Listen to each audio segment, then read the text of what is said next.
बिस्मिल्लाहिर्रहमानिर्रहीम, अस्सलाम वालेकुम। This is Shahid Raza, assistant professor, university of education Multan campus. Welcome to my YouTube channel.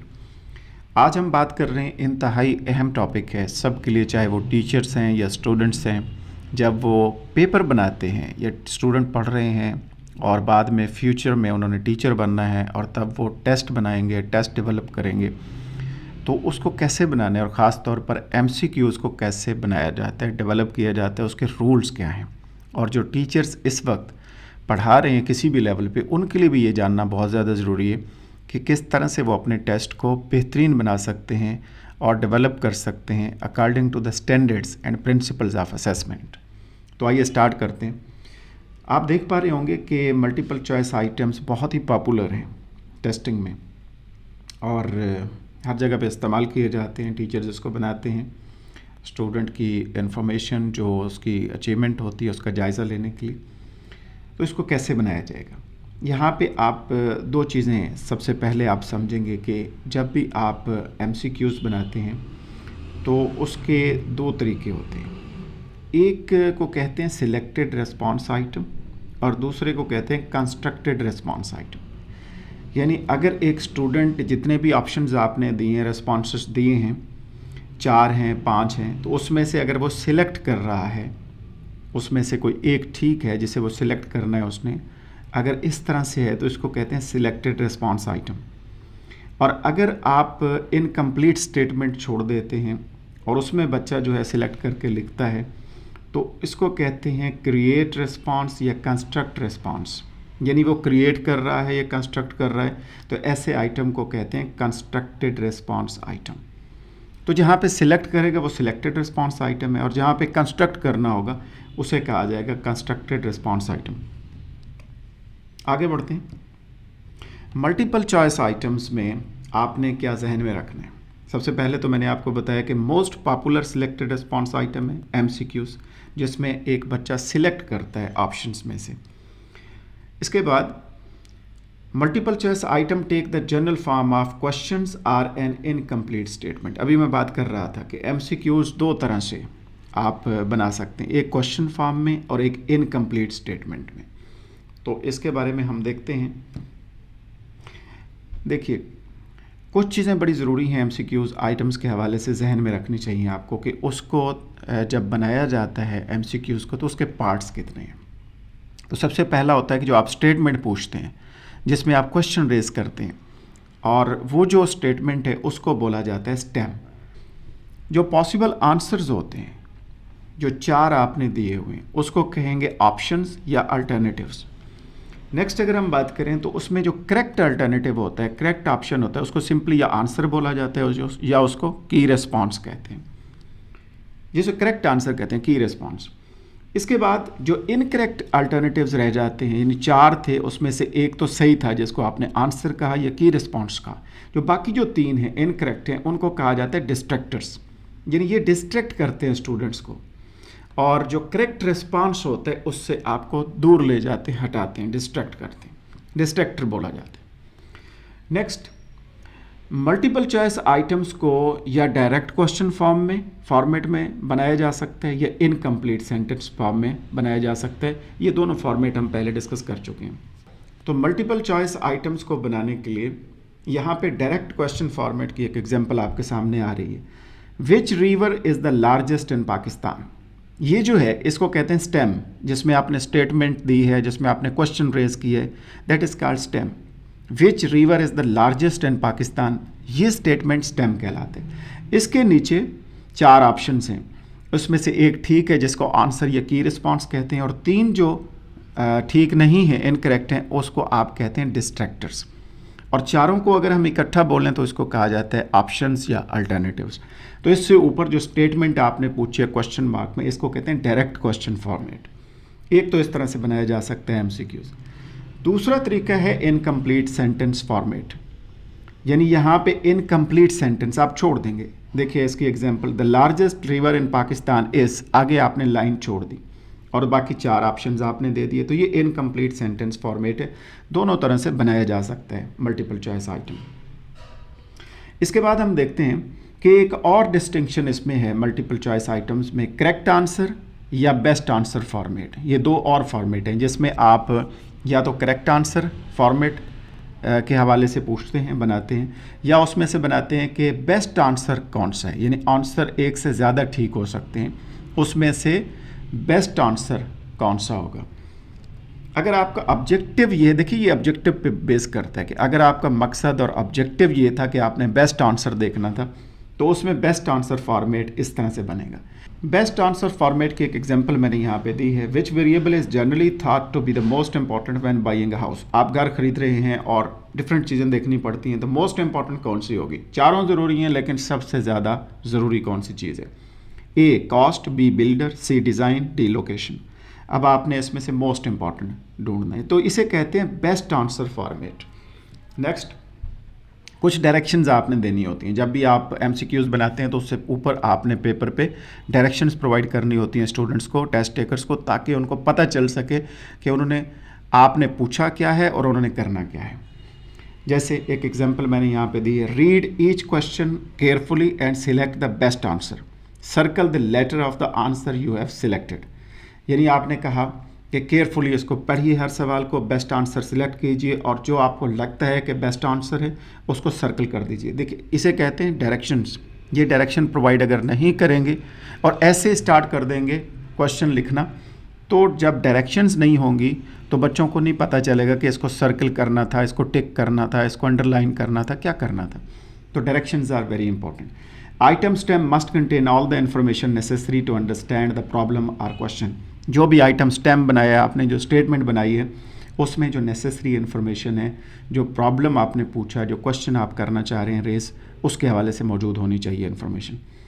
जो poorly developed MCQs items होते हैं उसमें एक्चुअली ये होता है कि वो इनएडिक्वेट स्टेम होते हैं, जिससे चीज़ें क्लियर नहीं होती, अनक्लियर रह जाती हैं और आपके टेस्ट टेकर को, स्टूडेंट को पता ही नहीं चल पाता कि आपका मकसद क्या था पूछने का, आप पूछना क्या चाह रहे थे। तो इसलिए उनका टाइम वेस्ट होता है। इसलिए आपने क्लियर डायरेक्शंस देनी है। पुअर आइटम जिसमें इनएडिक्वेट स्टेम है, जिसमें स्टेम ठीक नहीं है, स्टेटमेंट ठीक नहीं है, उसकी एग्जांपल दी हुई है। जैसे एब्सोल्यूट 0 पॉइंट आपने छोड़ दिया, मुख्तसर से लिखा, छोड़ दिया, आगे नहीं पता कि आप क्या पूछना चाह रहे हैं, इसमें आपका मकसद क्या है पूछने का। तो इस तरह से अगर बनाएंगे तो ये पुअर आइटम होगा, ये ठीक नहीं है। तो इसको कंप्लीट फॉर्म में लिखना पड़ेगा ताकि अंडरस्टैंडिंग आपके टेस्ट टेकर्स की, स्टूडेंट्स की प्रॉपर हो सके। तो इसका बेटर वर्जन देखते हैं। Better item with adequate stem, ये स्टेम ठीक है। अब वही चीज़ पूछ रहे हैं, एब्सोल्यूट 0 पॉइंट जो आपने पूछा था, लेकिन एक नए तरीके से पूछ रहे हैं। Which scale of measurement incorporate true और एब्सोल्यूट 0 पॉइंट। देखिए कौन सा मेजरमेंट स्केल है जिसमें ट्रू और एब्सोल्यूट 0 पॉइंट होता है, और 4 ऑप्शन वही हैं जो वहाँ भी थे। तो ये है बेटर आइटम, यानी आपने स्टेम को चेंज किया, उसमें जो नेसेसरी इन्फॉर्मेशन थी क्वेश्चन रेज करने की वो पहुंचाई और उसको शामिल किया ताकि बच्चे की अंडरस्टैंडिंग, स्टूडेंट की बेहतर हो सके, उसको पिक कर ले के मतलब क्या था। देखिए पहले में पूरा आइटम में स्टेम को अगर देखें तो वहाँ क्लैरिटी नहीं थी, एब्सोल्यूट 0 पॉइंट, नहीं समझ आ रही आप क्या पूछना चाह रहे हैं। तो बेटर आइटम में आप कंप्लीट स्टेटमेंट देंगे। अगली बात है कि आपने इररेलेवेंट मटेरियल जो स्टेम में होता है उससे अवॉइड करना है। स्टेम यानी आपका स्टेटमेंट जो क्वेश्चन रेज करते हैं उसमें इररेलेवेंट मटेरियल नहीं होना चाहिए। पुअर आइटम की एग्जांपल मैंने यहाँ पे दी है, अननेसेसरी कंटेंट शामिल नहीं करना। जैसे there are several different scales of measurement used in educational settings, which scale of measurement incorporates a true और एब्सोल्यूट 0 पॉइंट। देखिए इतनी लंबी चौड़ी आपने तफसील उसमें दे दी है, इसकी ज़रूरत नहीं थी, इसको मुख्तसर पूछा जा सकता था। चारों ऑप्शन आपने वैसे ही दे दिए हैं। अब देखिए इसमें क्या चीज़ आप छोड़ सकते थे, अवॉइड कर सकते थे, जो इररेलेवेंट मटेरियल बनता है स्टेम में, जो आपने इजाफी दे दिया। अगर ना भी देते फिर भी आपका क्वेश्चन ठीक होता और ब्रीफ होता। देखिए यहाँ पे डबल कोटेशन में इन्वर्टेड कॉमास में मैंने दिया, there are several different scales of measurement used in educational settings. शुरू में जो था ये आप अगर निकाल देते तो फिर आपका बेहतरीन बन जाता आपका stem. Does not serve to add clarity, it simple takes more time to read. तो बच्चे के पढ़ने में ये ज़्यादा टाइम उसका वेस्ट करेगा, ज़्यादा टाइम टेकिंग होगा। इसलिए अगर आप यहाँ से स्टार्ट करते सेकंड पार्ट से, which scale of measurement incorporates a true और एब्सोल्यूट 0 पॉइंट, तो ये भी ठीक होता। यहाँ पे हम बात करेंगे कि आपने कोशिश करनी है कि जितने भी अल्टरनेटिव्स हैं उसको अरेंज करना है आपने लॉजिकल ऑर्डर में। ताकि एफिशिएंट स्कैनिंग हो, बच्चा सही तरीके से उसको देख सके, समझ सके, अंडरस्टैंड कर सके जल्दी से, उसका टाइम वेस्ट ना हो। अगर नंबर्स हैं तो नंबर्स को आप प्लेस करेंगे असेंडिंग आर्डर में, अगर डेट्स हैं तो उसको टेम्पोरल सीक्वेंस में, और इसी तरीके से अगर नाउन्स हैं या नेम्स हैं तो उसको आप प्रेजेंट करेंगे, लिखेंगे अल्फ़ाबेटिकल आर्डर में। ये एक प्रिंसिपल है एमसीक्यूज़ बनाने का। देखिए पुअर आइटम की मिसाल है with illogical arrangement of alternatives. Illogical जिसमें लॉजिकल नहीं है, ये बनाया गया, यानी इस तरह आपने नहीं बनाना। तो इसकी एग्जांपल देखिए, what year the Spanish American war occur, किस साल में स्पेनिश अमेरिकन वॉर हुई। अब इसमें ध्यान आपने ये रखना है 4 ऑप्शंस पे इसकी बात कर रहे हैं।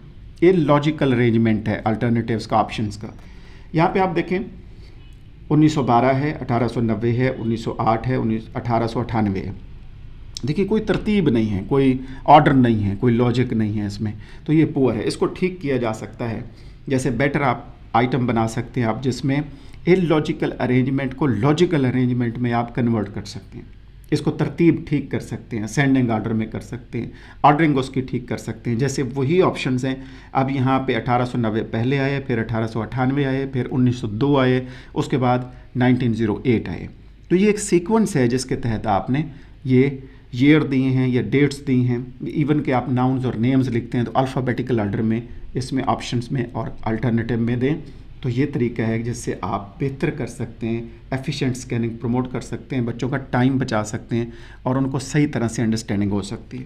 आगे हम बात करें तो एक और चीज़ आपने जो नहीं करनी, avoid negatively stated stems in most situations. कोशिश ये करनी है कि आपने नेगेटिवली स्टेटेड स्टेम्स नहीं बनाने, यानी जो स्टेटमेंट है उसमें नॉट और नेगेटिव और नेवर ये शामिल नहीं करना, अवॉइड करना है। अगर करना है, ज़रूरत है, तो उसका एक तरीक़ाकार है जो मैं अभी आपको बताता हूँ। Limit the use of terms such as except, least, never and not. इसको आपने इन टर्म्स को शामिल नहीं करना, लिमिट करना है, कम से कम यूज़ करना है। एक्सेप्ट, लीस्ट, नेवर, नॉट जो स्टेम में आपका स्टेटमेंट है उसमें नहीं आनी चाहिए। कुछ सिचुएशन में ज़रूरी हो जाता है कि आप नॉट में भी पूछते हैं। जैसे एग्जाम्पल है, what should you not do if you smell gas. अगर कहीं पे आपको गैस की स्मेल आ रही है तो आपको क्या नहीं करना चाहिए। तो यहाँ पे ज़रूरत हो, कहीं कहीं ज़रूरत होती है, ऑब्जेक्टिव होता है पूछने का कि आप नॉट में भी पूछते हैं। तो वहाँ पे एक तरीक़ाकार है जो मैं आपको बताने जा रहा हूँ, जो प्रिंसिपल है टेस्ट डेवलपमेंट का, कि आपने एमसीक्यूज़ को फिर किस तरीके से बनाना है। इन दिस सिचुएशंस जहाँ पे नॉट आएगा तो you should highlight the negative term. जो नेगेटिव टर्म है जैसे नॉट है, नेवर है, तो उसको आपने हाईलाइट करना है। अब हाईलाइट करने के लिए बहुत से तरीके हैं। कैपिटलाइज कर दें, उसको कैपिटल लेटर्स में लिख दें, आप अंडरलाइन कर दें, और आप जब टाइप कर रहे हैं, कंपोज कर रहे हैं पेपर को, तो उसमें वो नॉट वाला वर्ड या नेवर वाला जो नेगेटिव आपने पूछा है, शामिल किया स्टेटमेंट में, स्टेम में, उसको बोल्ड कर दें। तो फिर आप बेहतरीन जो है उसको सही तरह से पूछ सकते हैं। देखिए पुअर आइटम की एग्जांपल है जिसमें नेगेटिवली स्टेटेड स्टेम में, which country doesn't share border with Pakistan. इसमें नीचे ऑप्शंस हैं, अल्टरनेटिव्स हैं। तो हम स्टेम की बात कर रहे हैं बेसिकली। यहाँ पे देखिए आपने डज नॉट शामिल किए, नॉट शामिल किए कि कौन सी कंट्री ऐसी है जो पाकिस्तान के साथ बॉर्डर शेयर नहीं करती। तो इसमें नॉट के ऊपर आपने अगर इस तरीके से लिखेंगे तो ये पुअर आइटम होगा। इसको कैसे बेहतर किया जा सकता है, बेटर आइटम नीचे आप देख पा रहे होंगे। नेगेटिव फॉर्म को आपने यहाँ टर्म को हाईलाइट कर दिया, इसको बेहतर बना दिया। Which country does not share border with Pakistan, same वही स्टेटमेंट है, सेम स्टेम है, लेकिन वहाँ पे नॉट बोल्ड नहीं था, कैपिटल लेटर्स में नहीं था। यहाँ पे आपने कैपिटलाइज भी कर दिया और इसको बोल्ड भी कर दिया, तो ये हाईलाइट हो गया। इसको हाईलाइट करने का तरीका होता है, जो नेगेटिव टर्म है उसको बेहतरीन तरह से आप हाईलाइट अगर कर देते हैं स्टेम में, स्टेटमेंट में, तो इसको बेहतर किया जा सकता है। अगली बात है कि आपने कोई क्यू नहीं देना, अवॉइड करना है कि जिससे पता चल सके स्टूडेंट्स को, टेस्ट टेकर्स को, कि करेक्ट आंसर यही हो सकता है। विजुअल क्यू नहीं देना, यानी एक नज़र देखने से, फर्स्ट इंप्रेशन से उनकी नज़र पड़े और उनको मालूम हो जाए कि 4 ऑप्शन में ये वाला हो सकता है, ऐसा नहीं होना चाहिए। पुअर आइटम की एग्जांपल मैंने यहाँ पे दी है जिसमें विजुअल क्यू मौजूद है। देखिए, the correlation between 2 measures is 0.90। What is the coefficient of determination. Options पे गौर करेंगे हम, स्टेटमेंट को नहीं देखेंगे। विजुअल क्यू नीचे ऑप्शंस में होगा, ये जो ABCD है जिसमें हम अल्टरनेटिव्स कहते हैं, ऑप्शंस कहते हैं। इसमें देखिए 0.1 ए में है, फिर 0.3, फिर 0.81, फिर 0.9। देखिए इसमें पॉइंट के बाद जो वैल्यू है वो सी में पॉइंट के बाद 2 है, 8, 1, और बाकी तीनों में पॉइंट के बाद 1 है, सिंगल है। तो इसलिए यहाँ पे विजुअल क्यूज एक नज़र देखने से फर्स्ट इंप्रेशन में किसी भी टेस्ट टेकर को, स्टूडेंट को पता चल सकता है कि ये जो पॉइंट के बाद 2 वैल्यूज़ हैं इसका मतलब ये ठीक है। इसको कहते हैं विजुअल क्यू। इस तरह से आपने नहीं देना, इस तरह से बनाएंगे तो ये पुअर आइटम होगा और बच्चे की अंडरस्टैंडिंग फ़ौरन उधर जाएगी, आपकी तवज्जो बच्चे की कि ये हो सकता है ठीक, इस तरह के नहीं होना चाहिए। तो कैसे बेहतर बनाएंगे, ये बेहतर वर्जन है इसका। सेम स्टेटमेंट है, सेम स्टेम है, लेकिन अल्टरनेटिव्स में इसमें फ़र्क आ गया। देखिए ABCD उसी तरीके से है, लेकिन हमने पॉइंट के बाद 2 वैल्यूज़ रखी हैं सबकी, 0.10, 0.30, 0.81, 0.99। अब यहाँ पे वो विजुअल क्यू मौजूद नहीं है। अब बच्चा यहाँ पे सोचेगा, एकदम उसे पता नहीं चलेगा। जैसे ऊपर पहली एग्जांपल में पुअर आइटम कंस्ट्रक्शन में सी पे फ़ौरन जहन जाता है कि ये ठीक होगा। अब यहाँ पे उसे चारों में सोचना पड़ेगा। तो avoid cues that may identified the correct answer. आखिर में आप चेकलिस्ट एक है कि आपने जब बना लिया सारा, तो उसके बाद आप जायज़ा लेंगे कि कौन कौन सी बातें आपने चेक करना होगा कि ये हो गया है, ये भी ठीक है, ये भी ठीक है, ये मैंने कर लिया है या नहीं किया। देखिए पहली, are the items clear and easy to read, सारे आइटम्स क्लियर हैं, सही पढ़े जा सकते हैं। Does the item stem clearly state the problem or question, जो आपने पूछा है स्टेम स्टेटमेंट था, उसमें क्वेश्चन जो रेज किया था वो सही था। इसके बाद all the alternatives brief and arrange, जितने भी आपने ऑप्शन दिए, अल्टरनेटिव्स दिए, वो ब्रीफ हैं और अरेंज फॉर्म में हैं। Have you avoided negatively stated stems, क्या आपने नेगेटिव स्टेटेड स्टेम्स को अवॉइड किया है या नहीं किया, या अगर उसमें शामिल किया है तो उसको बोल्ड किया है, अंडरलाइन किया है, हाईलाइट किया है या नहीं किया। Have you checked for cues, आपने क्या ये जायज़ा ले लिया है कि इसमें आपके जितने भी अल्टरनेटिव्स हैं उसमें क्यूज़ तो नहीं है कहीं पे। इसके बाद is the reading level appropriate, जो आपने टाइम दिया है उस टाइम में बच्चा इसको कर पाएगा या नहीं कर पाएगा। Next, did you limit the use of always and never in the alternatives, यहाँ पे बड़ी ज़रूरी बात है समझने की। ऑलवेज और नेवर को आपने कम से कम यूज़ करना है, लिमिट करना है। हम देखते हैं टीचर्स जब नहीं बन रहा होता कोई अल्टरनेटिव ऑप्शन चौथा, तो उसमें फिर वो ऑलवेज शामिल कर देते हैं या नेवर कर देते हैं। तो इससे आपने अवॉइड करना है, लिमिट करना है। Did you avoid using the exact phrasing from the text, क्या जो टेक्स्ट थी वहाँ से आपने एग्जैक्ट फ्रेज जो है वो तो शामिल नहीं किया, तो एग्जैक्ट फ्रेजिंग आपने शामिल नहीं करनी, अवॉइड करना है। Is the test organized in logical manner, क्या आपने लॉजिकल मैनर में उसको टेस्ट को बना लिया है, MCQs को चेक कर लिए। Can the test be completed in the allotted time period, जितना टाइम आपने दिया था, जितने MCQs बनाए, क्या उस टाइम में बच्चा कर पाएगा इसको। Did you minimize the use of none of the above and all of the above, ये बहुत ज़्यादा टीचर करते हैं कि जब चौथा, तीसरा, चौथा ऑप्शन नहीं मिल रहा होता तो वहाँ पे एक जहन में आ जाता है कि और तो कोई नहीं मिल रहा, तो फिर नन ऑफ द अबव डाल देते हैं या ऑल ऑफ दीज डाल देते हैं या बोथ ए एंड बी डाल देते हैं। तो यहाँ पे आपने इसको मिनिमाइज़ करना है इसका यूज़, जहाँ ज़रूरी है, ऑब्जेक्टिव आपका है कि इसको आपने पूछना है वहाँ पे पूछिए, अदरवाइज़ इसको शामिल ना कीजिए। और all the alternatives grammatically correct related to stem, stem से रिलेटेड जितने भी आपने उसमें वर्ड यूज़ किए हैं, सेंटेंस बनाए, क्या वो ग्रामेटिकली करेक्ट है या नहीं है, इसका आप जायज़ा लेंगे। और आखिर में, is there only one alternative that is correct और रिप्रेजेंट द बेस्ट आंसर, क्या जितने चारों आपने ऑप्शन दिए उसमें से सारे अल्टरनेटिव्स में से जो सही ऑप्शन है, जिसको की रिस्पॉन्स बोलते हैं, वो एक ही है, या ऐसा तो नहीं है कि एक से ज़्यादा, 2 ठीक हों, तो वो फिर गलत हो जाएगा। चारों में से एक ठीक होना ज़रूरी है, इसको आप चेक करेंगे। तो ये चेक लिस्ट है। आई थिंक आपको अच्छा लगा होगा। नेक्स्ट वीडियो में किसी और टॉपिक के साथ हाजिर होऊंगा। अपना ख्याल रखिएगा। अल्लाह हाफ़िज़।